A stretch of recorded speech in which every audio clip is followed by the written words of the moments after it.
Welcome back. कौम तैयार रहे, मुल्क में पहली बार ईद पर भी बिजली की लोड शेडिंग होगी। वफाकी वजीर तवानाई खुर्रम दस्तगीर ने पहले ही ईद का मजा किरकिरा कर दिया। कहते हैं ईद पर लोड शेडिंग खत्म नहीं होगी, मगर मौजूदा सूरत हाल के मुकाबले में वाज़े कमी आएगी। नए मेगा प्रोजेक्ट से अगले साल गर्मी में बिजली की परेशानी नहीं होगी। आपको ईद में हर जगह कम से कम आज के मुकाबले में वाज़े कमी, कहीं भी यहाँ पूरे मुल्क में आपको कमी जरूर महसूस होगी। ईद में हर जगह कम से कम आज के मुकाबले में वाज़े कमी जरूर महसूस होगी। झूठ भी अब साबित हो चुका है कि मुल्क में वाफर बिजली मौजूद है। में जो पीक डिमांड जून जुलाई में आती है, उतनी बिजली बनाने की सलाहियत मौजूद नहीं है। इसलिए कि इमरान खान ने अपने 4 साल में मुजरिमाना नालायकी का मुजाहरा करते हुए 1 मेगावाट भी सिस्टम में ऐड नहीं किया। आपको ईद में हर जगह कम से कम आज के मुकाबले में वाज़े कमी, कहीं भी यहाँ पूरे मुल्क में आपको कमी जरूर महसूस होगी। इम्पोर्टेड हुकूमत ने ईद पर प्यारों की खातिरदारी भी मुश्किल कर दी। लोड शेडिंग होगी तो कुर्बानी का गोश्त भी खराब होगा। पीटीआई रहनुमा और साबिक वज़ीर तवानाई उमर अयूब हुकूमत पर बरस पड़े। ARY से खुसूसी गुफ्तगू में कहा, इम्पोर्टेड हुकूमत पैसे बचाने के लिए तेल नहीं खरीद रही, जिसकी वजह से कौम पर बिजली की लोड शेडिंग का अजाब मुसल्लत कर दिया है।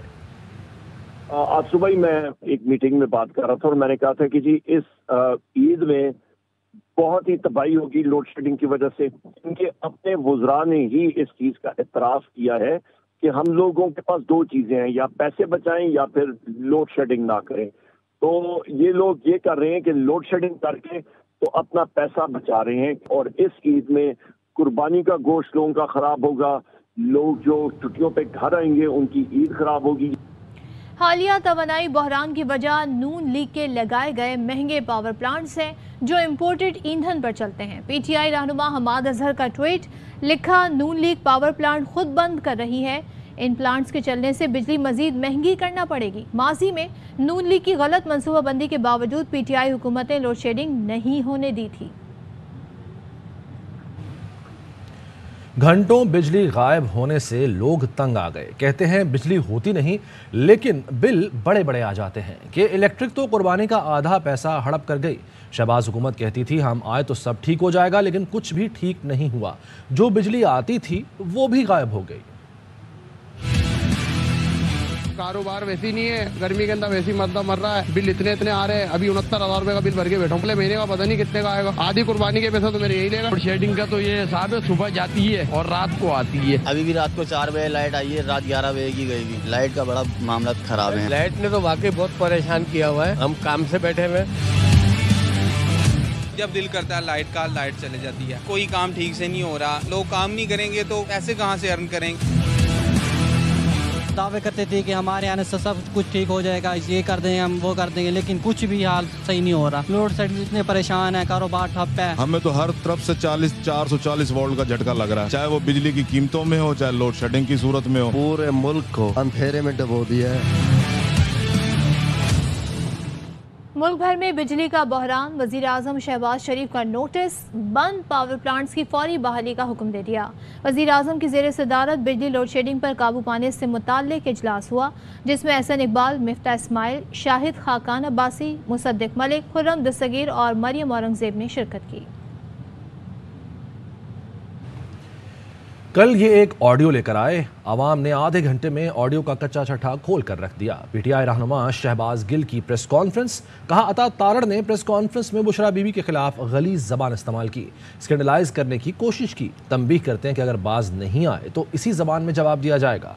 कहा नैब में नून लीग के जितने लीडर पकड़े गए उनके फोन का डाटा सामने रखा तो सब सामने आ जाएगा। आज ये जबान से बूट पॉलिश करने की कोशिश कर रहे थे।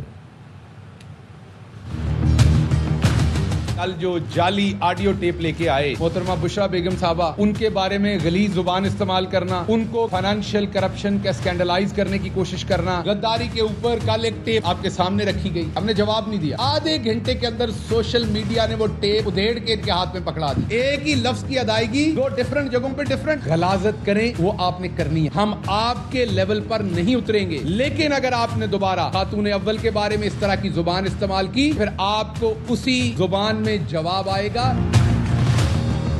ये आज जुबान से बूट पॉलिश करने की कोशिश कर रहे थे। कोशिश ये थी कि किसी सूरत ये दिखाया जाए कि इमरान खान फौज के मुखालिफ है, हम फौज के बहुत करीब हैं। मरियम सफदर साहबा, हम उनका एहतराम करते हैं एक औरत होने के नाते। जितने भी आपके लीडरान नैब में पकड़े गए थे, उनके फोनों का डाटा अगर पाकिस्तान में सामने रख दिया जाए, क्या मामलात हैं वो आप सबके सामने आ जाएंगे। अता तारड़ औरतों के घरों की बातें करता है, इसका पटा जिन्होंने खोला है उसको बताएं कि इसकी जुबान को लगाम दें।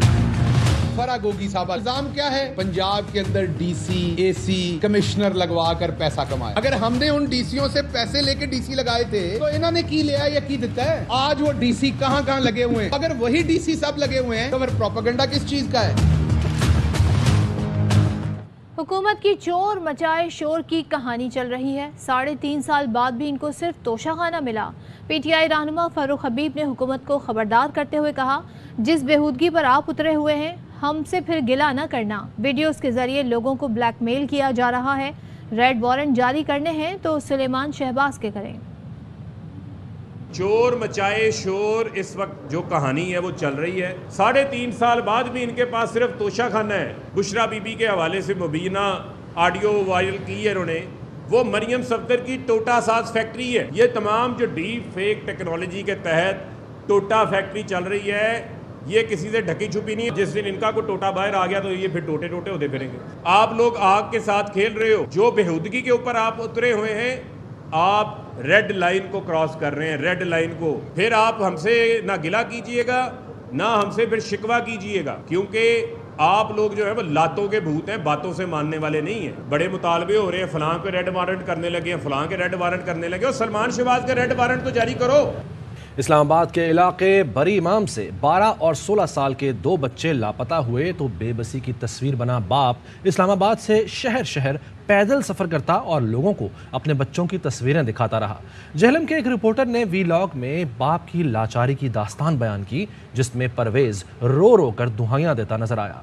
कहा, 14 दिन से बच्चे लापता हैं, ढूंढ ढूंढ कर थक गया, रात को सो नहीं सकता, घर मातम बना हुआ है, घर भी नहीं जा सकता, काटने को दौड़ता है। मेरे लिए बहुत मुश्किल बात है ये। बहुत कोशिश की ढूंढने की, मगर नहीं मिले बच्चे मेरे। 24 घंटे से बच्चों को ढूंढ ढूंढ के थक गया। 13 दिन हो गए, 14 दिन गुजर गए, हम लोग सो नहीं सके। इन बच्चों की वजह से मेरे घर में मातम बना हुआ है। ना तो मैं घर जा सकता हूँ, घर जाता हूँ घर मुझे काटता है। सोशल मीडिया पर बेबस बाप की दुहाई और लापता बच्चों की खबर वायरल हुई तो हसास इदारों आर्मी चीफ ने सुन ली। हसास इदारों ने व्लॉगर से रब्ता करके तफसीलात ली। 24 घंटे के अंदर अंदर बच्चे को ढूंढकर बाप के हवाले कर दिया। बरी इमाम के शहरी मोहम्मद परवेज को खोए हुए बच्चे मिल गए। उनसे ही इस हवाले से हम बात करते हैं। परवेज साहब, बताइएगा, आपके बच्चों को लापता हुए 14 रोज से ज़ायद गुजर चुके थे। सिक्योरिटी इदारों ने बच्चों को ढूंढने में मदद की, क्या कहना चाहेंगे इस सारी सूरत हाल पर?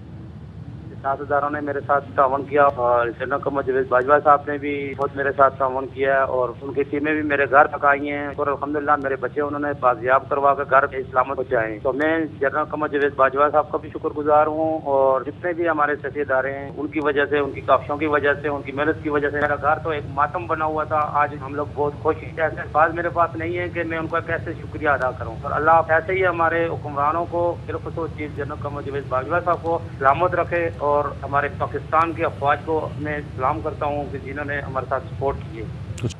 कराची के इलाके लांडी से अगवा किए गए बच्चे को 9 माह बाद भी तलाश नहीं किया जा सका। 8 साल उम्र, घर के करीब ट्यूशन पढ़ने गया और वापस न आया। लांडी थाने में मुकदमा दर्ज हुआ। अगवाकारों ने 20 लाख रुपए का तावान मांगा था। इसी हवाले से बात करेंगे हमारे नुमाइंदे सलमान लोधी से। सलमान, बताइएगा, अब तक क्या पेशरफ्त की है, पुलिस की जानिब से क्या क्या किया गया है इस बच्चे के लिए? देखिए, पुलिस ने सिर्फ मुकदमा ही दर्ज किया है, लेकिन बच्चे की बाजियाबी के लिए अब तक 9 माह गुजरने के बावजूद भी कोई संजीदा बुनियादों पर कोशिशें नहीं की गई, ना ही AVCC की जानिब से संजीदगी के तौर पर इस केस को लिया गया है। ये वाकया पेश आया था लांडी के इलाके में, जहां पर एक बच्चा ट्यूशन जाते हुए अगवा हुआ। अहम बात यह है कि रमजान के दौरान इनके पास एक तवान के लिए पर्ची भी भेजी गई। 20 लाख रुपए तवान का मुतालबा किया गया था और इजी पैसा के लिए नंबर भी फराम किया गया था। पुलिस ने तहकीकात की, नंबर पे भी काम नहीं किया गया। बच्चा कहाँ है अब तक ये पता नहीं चल सका। अहले खाना यही उम्मीद लगाए बैठे हैं कि पुलिस इस बच्चे को 9 माह बाद भी बाजियाब कराने के लिए संजीदा बुनियादों पर कोशिशें नहीं कर रही। ठीक है सलमान, बहुत शुक्रिया। ईद-उल अज़हा पर 5 छुट्टियां होंगी। वज़ीर-ए-आज़म ऑफिस से नोटिफिकेशन जारी हो गया। जुमा 8 जुलाई से मंगल 12 जुलाई तक ईद-उल अज़हा की तातीलात होंगी। सिंध हुकूमत ने भी ईद-उल अज़हा के मौके पर बाज़ारों के औकात कार में रियायत का फैसला कर लिया। दुकानें, मार्केट्स, कमर्शियल इदारों के रात को जल्दी बंद करने की पाबंदी आरजी तौर पर मुअत्तल करने का नोटिफिकेशन जारी कर दिया गया। इत्तलाक आज से 10 जुलाई तक होगा। फैसलाबाद की मवेशी मंडी में 30 मन वजनी 7 फीट ऊंचे सफेद और काले रंग वाले बैल भोला भाला की एंट्री। शहरियों की बड़ी तादाद भोला भाला को देखने पहुंच गई। मजीद जानेंगे हमारे नुमाइंदे मोहम्मद काशिफ से। काशिफ बताइए। जी बिल्कुल, फैसलाबाद की नियामोआना मवेशी मंडी में बहुत बड़े बड़े कादावर और वजनी बैल इस वक्त मौजूद हैं, लेकिन उसमें भोला भाला एक जो है 30 मन वजन है और 20 लाख इसकी डिमांड है। इसके मालिक राना मुबशर हसन से बात करते हैं। देसी अज्जा पे पालते हैं, गंदम, मकई, चौकर, सोयाबीन, खल वगैरह, मक्खन भी साथ देते हैं। जी बिल्कुल, इसको देसी खुराक जो है उसके साथ पाला जा रहा है और बड़ी तादाद जो है शहरियों की इस वक्त यहाँ पर पहुँच चुकी है और ख़रीदार भी मौजूद हैं। और इसके साथ साथ जो महंगाई की वजह से बहस तकरार भी चल रही है खरीदारों के दरमियान और व्यापारियों के दरमियान। जी, इस्लामाबाद और रावलपिंडी की सबसे बड़ी मवेशी मंडी में सफ़ेद रंग का बादशाह सबकी तवज्जो का मरकज बन गया। बादशाह क्या खाता है और बादशाह की कीमत क्या है, बता रहे हैं हमारे नुमाइंदे बाबर मलिक। वो इस वक्त मवेशी मंडी में ही मौजूद हैं। जी बाबर।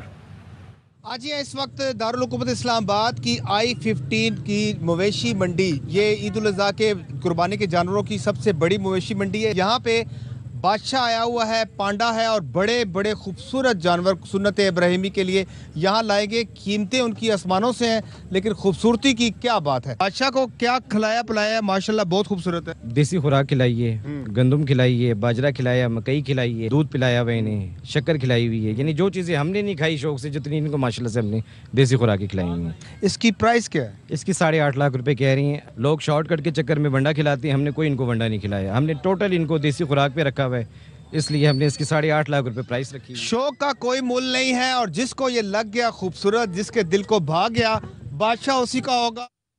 आज मुल्क में हर आदमी महंगाई की वजह से बिलबिला रहा है। कहाँ है वो बिलावल भुट्टो जो 4 रुपए पेट्रोल की कीमत बढ़ने पर महंगाई मार्च करता था। पीटीआई रहनुमा डॉक्टर यास्मीन राशिद का पीपी 167 में कॉर्नर मीटिंग से खिताब। बोली, इस जालिम हुकूमत ने आते ही पावर लूम्स बंद कर दी, मजदूरों को बेरोजगार कर दिया। ये गरीब को बचाने नहीं, अपने नैब केसेस खत्म करने आए थे। ओवरसीज पाकिस्तानियों के वोट का हक भी खत्म कर दिया।